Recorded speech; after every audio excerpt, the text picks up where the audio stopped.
Hello, everyone, and welcome to another fun episode of Career Chats with Aaron.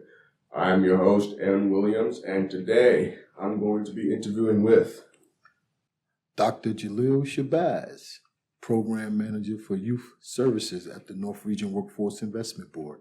It's nice to meet you. So, just as usual, we start off with a fun icebreaker. So, this episode's icebreaker is name the worst candy bar. I think it's Zero. Yeah, Zero is the name of the candy bar. And the candy bar Zero was made with this white fudge chocolate, right? And that white fudge chocolate had like this weird taste. So it couldn't really compete with like a chocolate candy bar. So I thought that was like the worst candy bar to me. Nah, I feel it, yeah. Yeah, for me, and it's mainly because I'm not a peanut butter guy. I don't like Reese's. I do not like peanut butter personally, so. Okay. But yeah. All right. So our first question is, so what drew you into this field and how did you land your role? I was drawn into the field because just generally growing up in New York City, from Brooklyn, New York, and so I have a family, a large family, and there's 13 siblings, and out of 13 siblings, we always find ourselves needing those supports and services that keep us kind of busy and keep us focused on what our goals were, whether it was with school, whether it was just having fun time as a kid in the community. And so after growing up and seeing that time has changed and seeing that it was a big need for youth to have community involvement. So that's what kind of drew me back into this field, understanding that we all need that support to be able to help especially the youth to navigate the uncertainties of their life as youth, as they're trying to figure out their next steps, figuring out how do they get tutoring service, for instance, how do they get career opportunities for work-based experiences, how they get opportunities to figure out what was available for them in the community as an outlet for their future. So that's what drew me into the field. So it's all about support, isn't it? Right? Correct. Yes, and this is what I say to all the viewers. You better write that down, and supporting people is good. It's really good, especially who you are as a person. It's always good to help people. Go ahead. So, and how I landed, in this job that I have now, I was, working one day and got off a shift. I guess I was working in, most people probably remember Kmart. Yes. And I got off a shift one day and I was going to the bus stop and I saw two young men, was getting ready to get into a little conflict with each other about something small.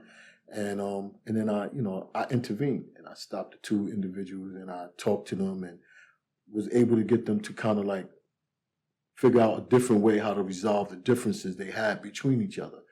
And, someone saw me do that. And so the woman who saw me do that, she was a person who ran a boys group home. And so she came to me immediately and said, that was amazing to see how you resolved that conflict between these two young men. And, I want to know, would you come to my, group home and talk to the young men, or are you interested in work? And so that's how I kind of got started into it, working with, young people. Because I think what's important is that we all have differences and conflicts, and we all have our different ways of handling it. But sometimes the difference could also be in how they have those supports of people who will come to them and help them reason, and think about, how they're dealing with their situation. And the outcomes could be much better. So, that was all based on support, right? Yeah. So if you can support people, sometimes support can go a long way. And that's what kind of drew me into the field. And I loved it ever since, knowing that I could be a difference in someone else's life, knowing that, growing up myself, it was always hard and difficult. So I didn't always make the right choices, didn't always do the right things because I didn't always have, mentors like that. Today, mentors are very important to helping us figure out, how we resolve, things that sometimes interfere with our own thoughts and feelings, our own thinking, our own situations. Mentors are really important. So, human service. That's really good. If you could, can you give a bit of more about conflict to our audience?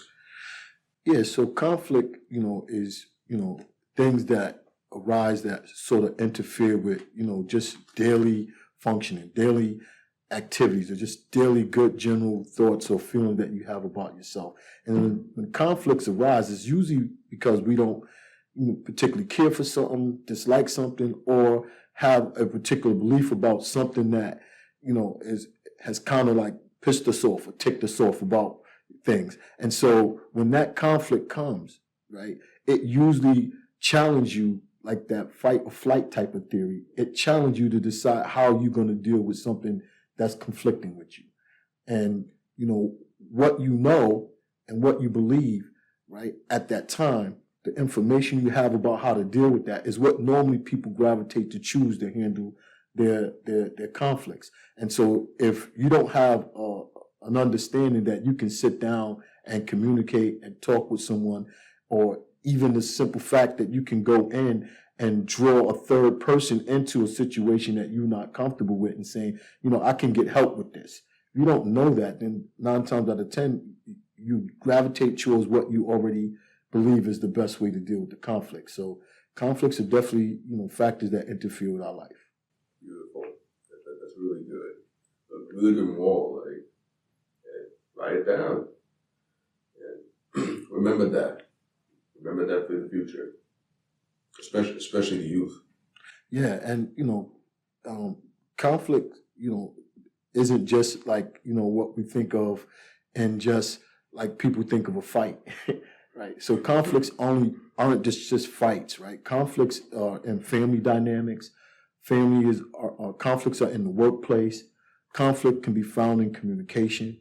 Conflict can be found in just cultural identity, right? So we have conflicts in those things. So conflict arises in many different ways, but again, it goes back to what we think and feel about what we're experiencing. And if we can sort of sometimes know that there's always differences in the world, so there's always going to be conflict. But again, seeking a better path to understanding conflict and getting knowledge and wisdom how to handle it can always lead to better outcomes. Yes, amen. Of course. Because if there's a fight, that's not gonna go well with conflict. Correct. There's always a better way to deal with it. Correct. That's what I've always told. That's the kind of advice I would give to younger kids as well, because I work with younger kids, and I always tell them how to deal with conflict. It's not like don't fight. If you fight, then the conflict's going to get even worse. Yes. So, because someone's going to always want to believe that they got to have a one up on the other. yes. So and primarily violence and anger doesn't allow for a holistic way for people to be nurtured and getting along, right? Because someone physically abusing you, at some point, your fear turns into a strong dislike, and the strong dislike turns into a strong hate, and strong hate turns into the type of outcomes that the word violence can't even describe. It gets even worse than violence, right? Yeah. And some things become unrepairable. Right. Hopefully we can process and find better ways. Good. Yeah. I hope so too.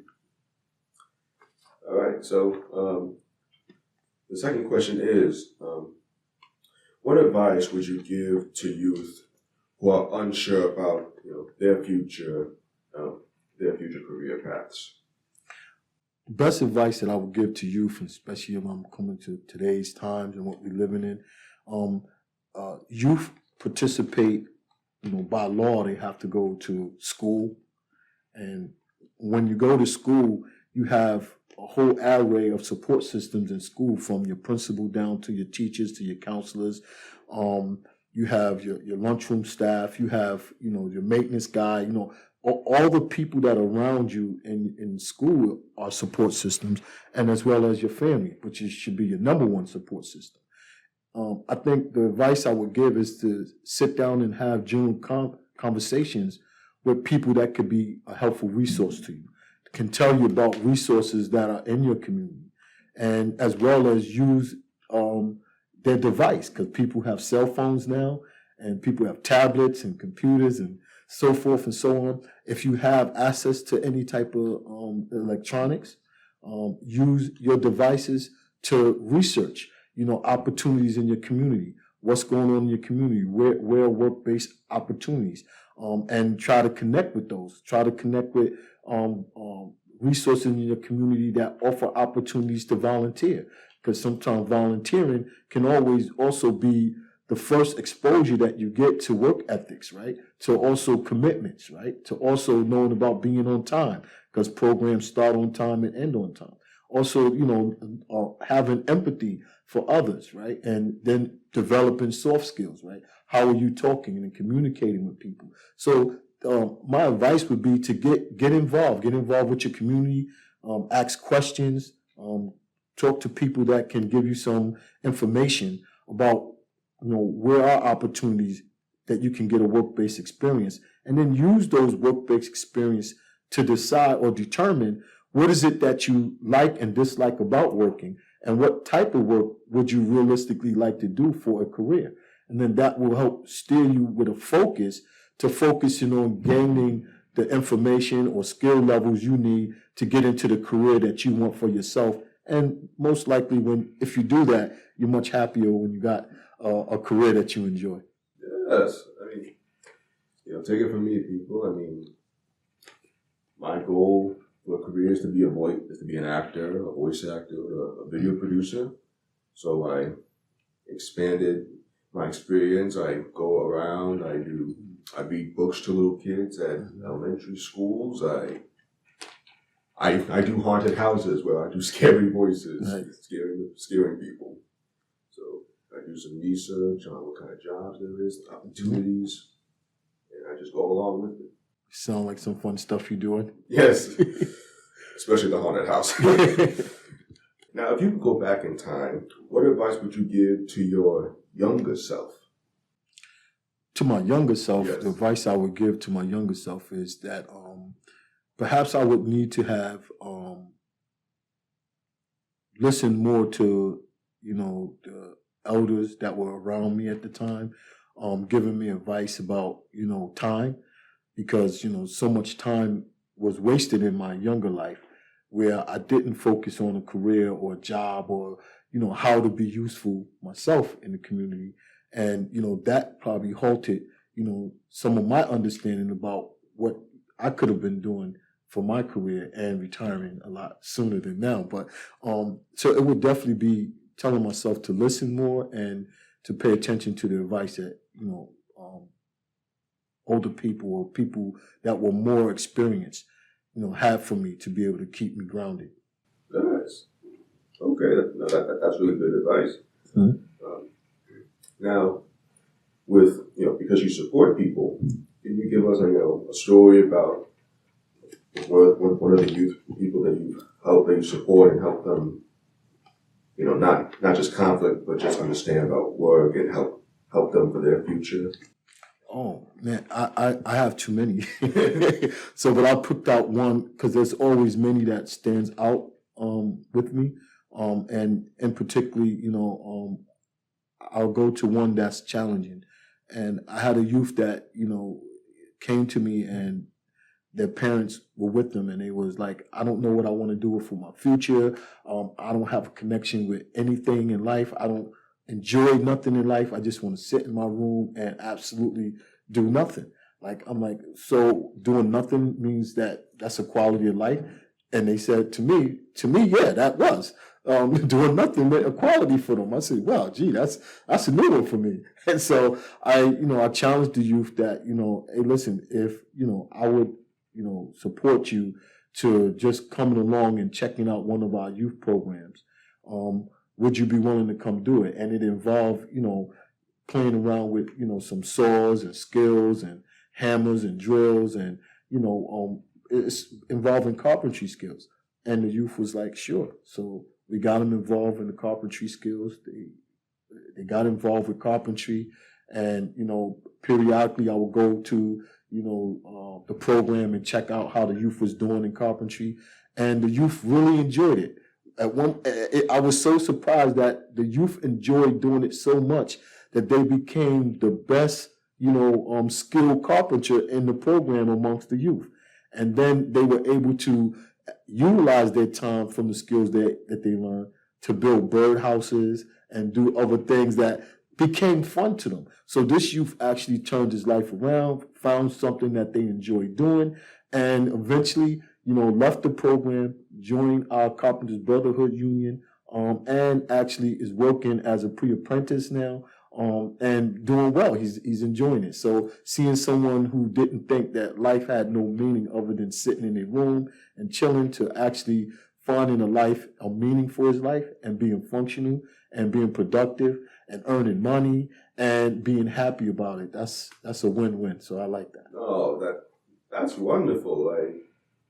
Because when you're trying to find a job or career, if you find something that you enjoy doing, then move right ahead.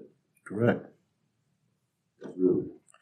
I think that's important, especially for youth to understand how to be stable, right? And sometimes people, they think, they don't think about stability, right? So stability is really about gaining information and using that information, right, to help you, apply it to be functional, right, to make sure that you are playing a role in how you pay your rent, how you buy your clothes, how you buy your food, how are you saving money in the bank, how are you, looking at rainy days, right? So just being involved in your whole life, being prepared for things that may come up that you didn't think about before. So, these things are all a part of preparation and helping the youth be stable. So, yes. Yeah. These opportunities for jobs or career paths for youth can really, it helps them for their future. And because if you just do nothing, then what's the point? Doing nothing, that's just boring. That's kind of dull. So. Yeah, I think it's all about perception, like how we look at it today. So many times that based on the information that is given to youth, and how that information is transferred to the youth is going to internalize that, as if that's something that people have in the best interest of me, or is that an expectation of me, or, is that something that I really want to do, based on how that information is provided. And so the one who's processing it, they may not believe doing nothing is boring, right? Yeah. But I think exposure, again, having conversation, talking to, people that have information to give you about opportunities and what you can do. We have an array of youth programs that we run, right? From in school to out of school programs. We put youth in programs that allow them through the WIOA program to gain opportunities to get help with their education, to get help with, support services, to get help with gaining stackable credentials that will help them in the future, whether it's, human services, whether it's customer services, whether it's security, whether it's the food industry or health industry. We provide opportunities for our youth to gain these experience and get these credentials so that they can go into the workforce being prepared for opportunities, as well as we do youth that are out of school, youth that may not got their high school diploma, youth that may have graduated from high school or didn't take next steps, so they didn't have a skill or they didn't have a career already going. We bring them again through the WIOA, Act to come through our programs to gain those stackable credentials, to gain the education and the skills they need to get into the workforce. And we do that through our manufacturing programs, our carpentry program, our healthcare programs. We work with our chamber. We work with regional sector partners throughout our region who are either small businesses or, they are local businesses in our community that provide, work-based opportunities for our youth so that youth can really feel that they're a part of something, and they get the incentives and the support services that they need. So they see that general care that we at the North Region Workforce Investment Board really pride ourselves with to have for our youth. We want to be able to reach our youth. We want to be able to connect with our youth. We want to be able to support our youth and our community. So we don't only do it for the youth, we also doing it for our community, for our state. Having youth to gain work experience and get into the workforce and being productive, that's a win-win for everybody. Hopefully that it leads to lowering taxes, keeping residents in the state, right? So we try to do a lot of things that are helpful, to the youth, to show them that we here in Connecticut are thriving, working, we're doing well, and that this is the place that you can live and be happy and be functional. Amen. Yeah. Amen to that. Yes. Yeah. If you could have, this is a bit of a funny question. If you could have any other job in the world for a day, what would it be and why? If I could have any job for a day, I would love to be the governor for a day. And the reason why I say the governor for a day, I mean, being the governor is a big, task. It's a huge obligation that you have to look out for the lives of your constituents in the state that you represent. And so, one of the reasons why I picked the governor is because as a governor, I would have the ability to put in, a holiday like Peace Day. So I would create a Peace Day where today is a day that we celebrate peace and health. And I would have, ability to connect with all the resources in my state, all the resources at my hand, to engage our state and just to be able to relax and enjoy peace, harmony, good connections, just respect for one another, and I think it's really good when people can get a time to reflect, and a day to have peace, a day to look after themselves, look after their health, be concerned even with their neighbor's health, right? To open doors that we can actually merge as a community, in the state. So that will be my reasons why, because I think so many times that we all need the opportunity to realize that everyone, lives are busy. Everyone is working hard. Everyone got something going on. Everyone is going through something. We all go through things, right? But to have that moment that we all can take to be concerned with one another and to just, be kind to one another, just to be courteous to one another, just to make sure our neighbors, are, being taken care of. Because a lot of times we live in neighborhoods and live right around people who are struggling and going through things, and we don't even take the time to know what our neighbors are going through and to figure out what we can do to help the other person to get it together, right? So a day of peace and health, I think, is go a long way. I would love that Peace Day. That'd be my favorite day. Thank you. Now, before you were part of the Regional Workforce Board, you had other jobs, right? Before? Correct. Yeah. So, has there been an unusual job you had in the past or something?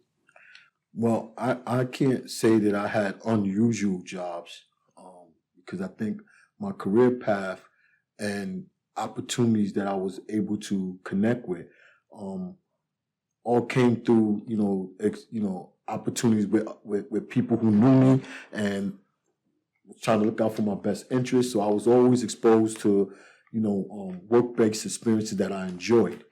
So none of them was really unusual, but they were always usually interesting, because I learned something from each one of them where, I have an array of skills in many different areas.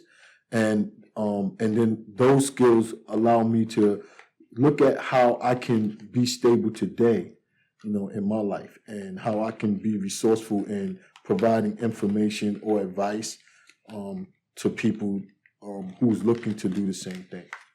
So all the jobs you had, they all connected to where I am today, to be able to provide services to people.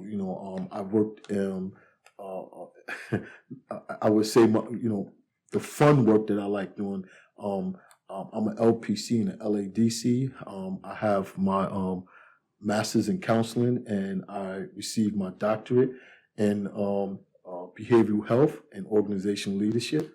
And so I tend to look at those opportunities where I can continue being resourceful to help people to navigate in their own lives, and putting their broken pieces together, and putting pieces together that will help them be able to be stable. That's I think such a need in the state, because again, not enough of holistic, real services. It's not enough of it versus the need, and so we always feel good about helping others. Definitely. Awesome. And before we end it off, do you have any other advice you can give to our audience?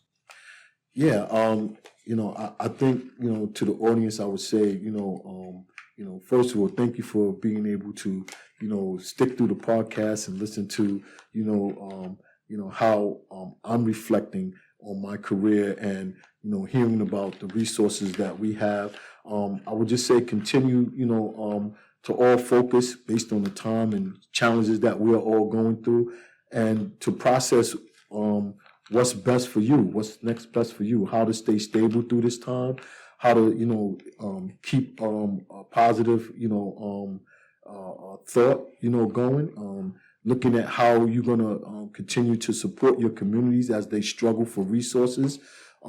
Connect with the agencies that do provide resources, especially if those resources are things that you need to be stable. Because we all in this together, and I think the most important thing is that we do the right things together, so that we can come and get through what the challenges are now together, and still be a happy community, and and happy people. Beautiful. Well, thank you, Dr. Shabazz, for being a part of this podcast, and thank you all for listening. And don't forget, keep learning, keep growing, hold on to your dreams, and I'll see you all later.